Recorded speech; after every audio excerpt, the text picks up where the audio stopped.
Well, Alexis, thank you so much for joining me on this episode. I am so excited to talk about this topic. It has been one that, since you introduced it to me a while ago, that I'm like, wow, this is really cool. So I'm excited to learn from you on the topic of eldest daughter syndrome. So why don't you just start us off by sharing a little bit about how you got interested and introduced to the topic?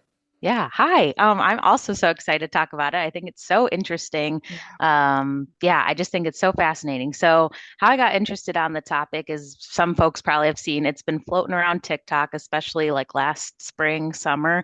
All these things about like what it's like to be with an eldest daughter at the airport, and Mm, or like things like she's got your passport, she's got the snacks, she's got the band-aids, like yeah. all the things, and it kind of sparked this conversation of what it's like to be an eldest daughter Hmm. and like thousands of women having the same experience, which is Yeah. so crazy. Yeah. And so I'm an eldest daughter who was raised by an eldest daughter who was raised by an only daughter. So I'm like third Wow. generation of eldest and only daughters. So Huh. um yeah.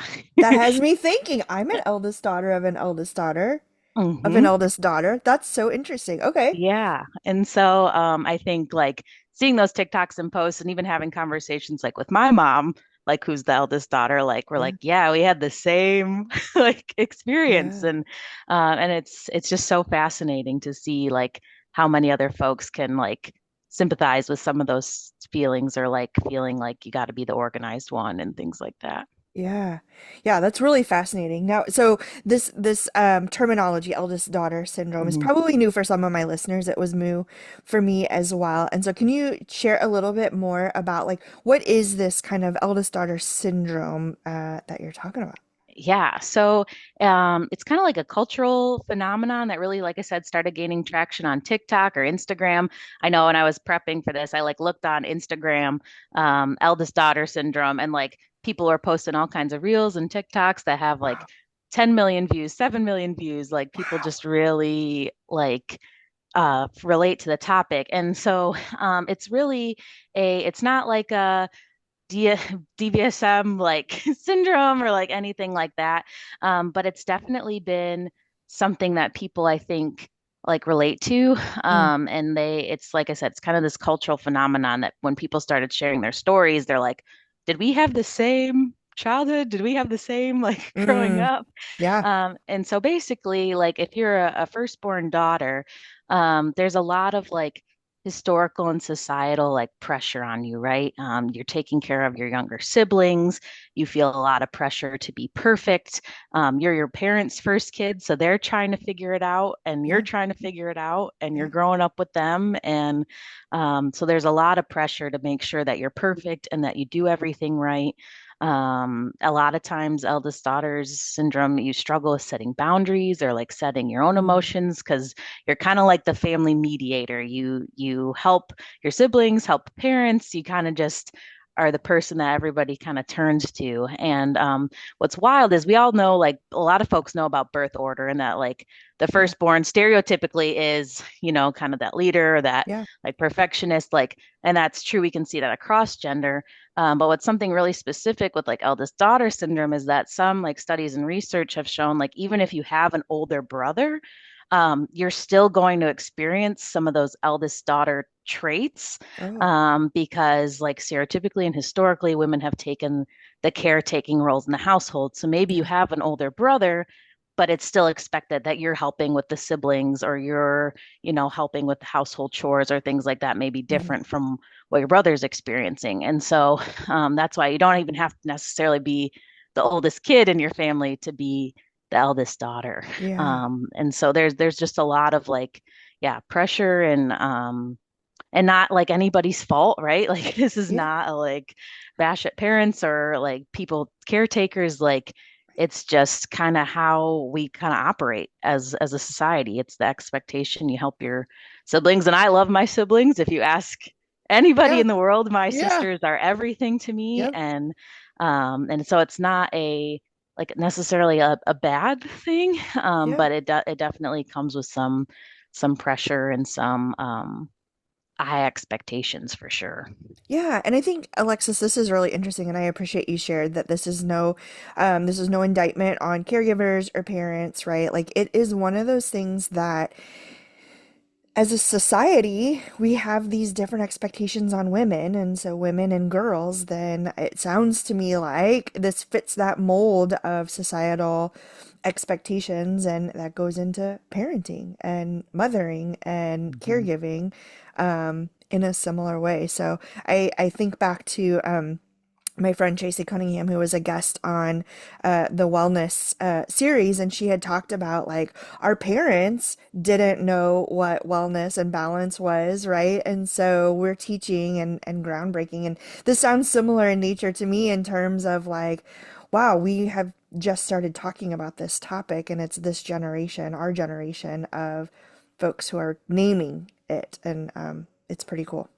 Yeah, absolutely. Yeah, I think yeah, I just think it's so wild, I think, to like hear about it. And then I think about like times well after kind of researching and hearing it, like I remember being called like mother hen as like a kid Yeah, or like being the mom friend and yeah, like I bet any of your mom friends, I bet they're probably an yeah, eldest or only daughter. yeah, And you're right, because you're there to help yeah. and do Yeah. that. So, Oh man, I was Mama Shelley for a long time in this yep. field of work we do. So, all right. Well, Hmm. so Alexis, what are some of those ways that you've recognized in yourself and the way you were raised, that eldest daughter syndrome? Yeah, so I am like definitely a perfectionist. Hmm. I definitely like I have to have things right. I remember like when my husband and I first started dating, we were talking about like expectations, and I'm like, I have to do this and this and this, and I like to set high expectations. And he kind of like looked at me and was like, okay, but are they like reachable? Right? Mm, Like he kind of yeah. had to have like a moment with me of like, it's great to have high expectations. Like, yes, love that. Like that's amazing, but can you actually reach what you're Yeah. setting? Are you setting your expectations that are impossible that like Yeah. nobody can do? And so that's definitely something as I've gotten older, like figuring out what that looks like for me, like in the workplace and other relationships. Yeah. And it's funny because my husband's a youngest son, and so Oh, that dynamic is actually like another popular like dynamic too. So yeah. so he kind of reminds me of some of those things. And I think the other thing that I really noticed in myself like recently is that I'm really good at like masking. And what I mean by that is Mm, like if I'm having a bad day or like I'm having being anxious, you would never know. mm, yeah. I'm really good at kind of hiding away how I'm feeling, Hmm. or I'm a really empathetic person, and I think that's something a positive of eldest daughter syndrome is I Sure. feel like I can really resonate with a lot of other folks' Yeah. emotions. But it's so funny because I often can't tell the emotion for myself. I can talk to Mm, you and tell you like, hey, this is how you're feeling, and like let's talk through that. yeah. But for myself, I sometimes have a hard time naming what those emotions are for me because I don't know if I've ever necessarily really explored that. And because I'm always right, like, okay, got to be like peacekeeper, got to make sure everything's Yeah. right. And so when things are anxious or scary or nervous, I kind of, it's like, okay, that's not my time to gotta like lock in and Yeah. mask some of those feelings. So, Yeah, that's so interesting. I was thinking about as you were reflecting on some of those traits yourself. Same, ditto, mhm. same. Maybe that's why we're such good friends, right? Right. But I also was thinking about this as an adult child, right? Because I've been Mhm. out of my house for longer than I lived in my parents' house. Yeah. And even as an adult child, I find my role similar, right? We're all grown adults now in my house, Mhm. but like similar in terms of that like mediator, perfectionist sort of Mhm. person. So that's really Yeah. interesting as well. So thanks for sharing that. I think Yeah. that I think that my perfectionism is a multifaceted uh avenue, but this definitely has contributed from what you're sharing in kind of my Mhm. perfectionism, and interesting that the anxiety piece comes up as Yeah. well as one of those pieces, at least Right. in your experiences Yeah. of it. So And I think a part of that is like, right, you're like because you're wanting everything to be great, like if it's not, then it like Yeah. causes almost a little bit of a panic. Like, okay, what's wrong? How do we fix it? I definitely, Sure. me personally identify as like a fixer and a helper. Like, Yep. okay, what do we got to do to fix it? Like, Yep. and that's like the instant like gut Yeah. feeling, like, let's fix it. What do we got to do? Yeah, for sure. But again, I think that helps like in my job and like housing and residence life, like when things are crises or like quick problems need to be solved, I'm good on my feet and can Yep. figure that out. And so, Yeah. um, mhm. Yeah. Nope, that's a really great point. That's a really great point. Well, Alexis, you know that this podcast is aimed for empowering and advocating for women. And so, really want to make sure that women have the tools for success and acknowledge a multifaceted person as a woman, right? And so, why is this an important topic for women to be discussing? I think it's important to see these things like in ourselves and in others. I know kind of like it was like a joke, right? It kind of started out as a joke, all Yeah. these TikToks and memes and things like that, but like it was almost kind of like a weight off the shoulders knowing so many others have Mm, like felt some of those things and yeah. like I've talked to other friends or like I said I've even talked to my mom about some things and like Mhm. it's like wow, yeah, okay. Like Yeah. that's how it is. And so it's kind of a it's like almost like a relief and to like talk about some of those things and those pressures I think is really important, especially like for me, I want to be a mom one day. I know Hmm. we've talked about that a little Yeah. bit, but like I'm like reflecting on this and how it will impact like my future family and Yeah. like how like you said like how society kind of plays out these roles and what that looks like. And so I think it's important to talk about it, A, to like find that camaraderie and know you're Hmm. not alone and be like okay like this is something that we're noticing like as a society as a world how can we change that and what can we do to make it um more like I don't know like the more even but that's not really what I want to say like Yeah. I don't know just make being mindful of the future and um how that impacts societies to come. That's probably a better way to say it.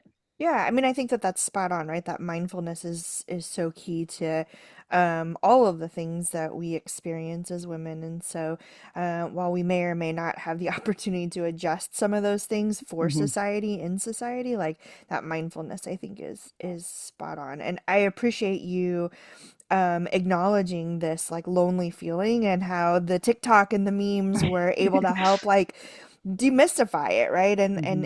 it doesn't feel as lonely. And I am hopeful that through this podcast we're also able to recognize that we're not the only in a lot of scenarios. And so I think Hmm. that this is a great new topic for us to be exploring and discussing because it for sure is a lonely place out there when you start thinking about Hmm. well, it must only be happening to me. I must be the only person who this Right. right who's Hmm. experiencing these things. So I Hmm. appreciate you bringing it to light for listeners. And so as my listeners are thinking about like gosh, this I'm resonating with a lot of these things or all of these things that Alexis is sharing.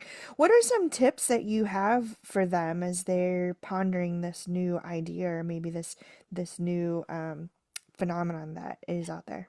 Yeah, I think if you're listening and you're an eldest daughter and maybe you've heard of this concept, maybe you haven't, and you're like, oh my gosh, something that I think about, like it's okay for someone else to take care of you. Mm, I know, like I said, I'm a helper and I'm a fixer, and so I have a really hard time receiving that help sure. back. Like I'm like, nope, I don't want it. I got it. I can Yeah. do it. And so like I think you just don't have to hold it in all the time. You don't have to hide your emotions. You don't have to be the strong one all the Mm, time. mm. I was thinking about in Encanto, the pressure song. Yeah. Yeah. Like Great that's song. like give it to your sister, like Hmm. she can shoulder everything, like Yeah. watch as I bustle and bend but never break. Like that's such like an eldest daughter like mentality, right? Like that pressure Yeah. just falling in on you. And so I think it's okay, kind of like in the story in Kanto, have you ever seen that? Like how like she breaks, Yeah. like because she wasn't taking care of herself. And Yeah. so it's just a really good analogy, I think, for making sure you're doing what you can for you, and it's okay to accept for help from others, and it's okay to recognize like, hey, I this kind of feels crappy, and it's okay to sit in that crappy feeling for a Yeah. minute and don't have to fix everything. It's okay to allow you to feel your feels. Yeah. That's something that I definitely feel like I'm learning as I'm like growing as a human is it's okay to sit with it for a minute. Yeah. Yeah. And it's okay to say it too. I'm not well. Yep. And you don't have to even be able to name it necessarily, you know. Right. I'm not well in this moment and I just need a moment, right? Yep. But also I love the Disney reference, right? Like Uh-huh. Disney for the win again for women, modern day Disney for the Hmm. win for on that one. So Yeah. nice reference. And now I think you have the song in my head. I think it's a great It's a song. good one. It's a great song. So and listeners, if you're not familiar, go check it out on whatever your streaming platform is because it's a good one. So, Hmm. well, Alexis, I appreciate you spending some time sharing this awesome information with Yeah. us. And I think there's like some books and stuff out there you've shared with me before. I'll definitely check out some of those books and probably jump on that Instagram so so that the what is that called it Like the gets algorithm. the algorithm, that's the one. The algorithm starts to hit differently. So thanks for Yeah. sharing all those. And so I'm Hmm. just curious, what kind of final thoughts do you have for my listeners as we wrap up this episode? I think like the biggest thing, like I said, is like it's not anything to like fault with like parents or anything like that. It's truly like how we are as a society. And like I think there's some good things that come out of like eldest daughter syndrome too. Like I Yeah. said, like yes, we talk a lot about like the anxiety or the perfectionism or some of Mhm. that stress, but like also eldest daughters have extremely high organizational skills Mhm. and they're good at organizing people and things. Like I mentioned earlier, they have a ton of empathy for others because they're always feeling out things and Yeah. they're achievers. And a lot of our, like, one of the jokes is like, you're an eldest daughter. What helping profession are you in? Are you in Oh, teaching, yeah. nursing? Like, Yeah. what are you in? And those jobs are crucial, right? And so I think eldest daughters have the skills to do that. So it's kind of like that double edge, like it Mm. comes with some of those things, but it also can be a really powerful tool too. So, Yeah. Yeah. I love that. And so long as we're mindful of that, like mhm. that's the important part too. Yes, absolutely. I love it. I love it. Well, Alexis, thanks again for being a guest. I love this topic. I'm excited to dive more into it. So thanks for introducing it to me and Yeah, probably to many absolutely. of my listeners as well. Hmm. So Yeah. Thanks for having me. of course, of course. And listeners, thank you for joining us this week and for continuing to join us on this podcast. And uh, I'm excited for you to have learned a little bit more from Alexis on the eldest daughter syndrome and helping to um, pay it forward, pass it on as we continue to unpack this kind of new phenomenon, which is super fun to experience. So. Friends, this week's affirmations, I'm done apologizing for spending time focused on me. I'm done apologizing for acknowledging how my raising has impacted who I am as a human being and as an adult. And this one's for you. I'm done apologizing for fill in the blank.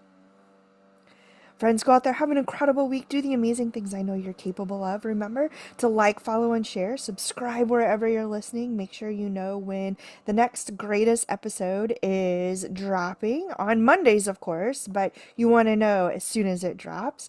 If you're not already following on social media, what is going on? I am out there everywhere. So, friends, make sure you are following over on Instagram, Facebook, YouTube, LinkedIn, Spotify. Well, I'm on Spotify for the podcast, but on TikTok, all the places. So make sure that you find those. You'll get shorts, you'll get inspirational messages, you'll get interactive depending on where you're at. You're going to want to follow along. And if you want to be a guest, just like Alexis and all my other incredible guests, please make sure you fill out the form at the link in my show notes or on any of my social media platforms. I'd love to hear what topic you're passionate about and what you want to share with the other humans who listen to this podcast. And remember, you're fabulous. You're a badass. You've got this, and I'm here for you.